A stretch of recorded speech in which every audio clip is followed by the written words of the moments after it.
народный инспектор. Озан Digital Week форумында Рөстәм Миңнехановка яңартылган халык инспекторы мобиль кушымтасын тәкъдим иттеләр. Ул юллардагы фаҗигаләрне киметергә мөмкинлек бирәчәк диләр. Якын арада телефонга кушымта йөкле торган бүтән сервисларда барлыкка киләчәк. Менә бу кушымта ярдәмендә һәр кулланучы кагыйдә бозучыларны тота ала.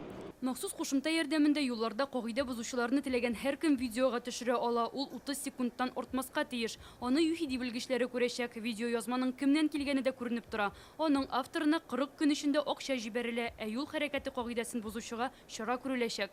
Кнопкага басабыз. Далее безгә система адресны тикшерергә кушачак. Без далее кнопкасына басабыз. После этого без кирәк категорияны сайлый алабыз. Халык инспекторы дәүләт мәгълүмат системасы 2014 елда Татарстан юлларында иминлекне тәэмин итү максатыннан булдырылган иде. Бүген цифрлы үсеш министрлыгы вәкилләре түгәрәк өстәлдә яңартылган кушымтаның функцияләре асылы турында сөйләделәр. Постановление сотрудники ГИБДД выносят.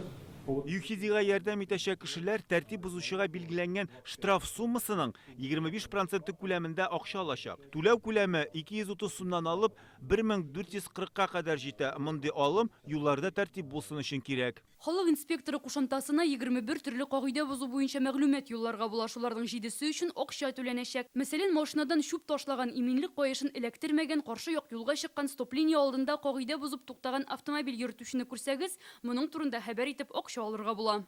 Кагыйдә бозучыларны ачыкларга хәзер халык та ярдәм итә алачак. Моның өчен машина йөртүчеләрне видеога төшерергә һәм гариза җибәрергә кирәк. UHD хезмәткәрләре бу эшне үз контроленә алачак.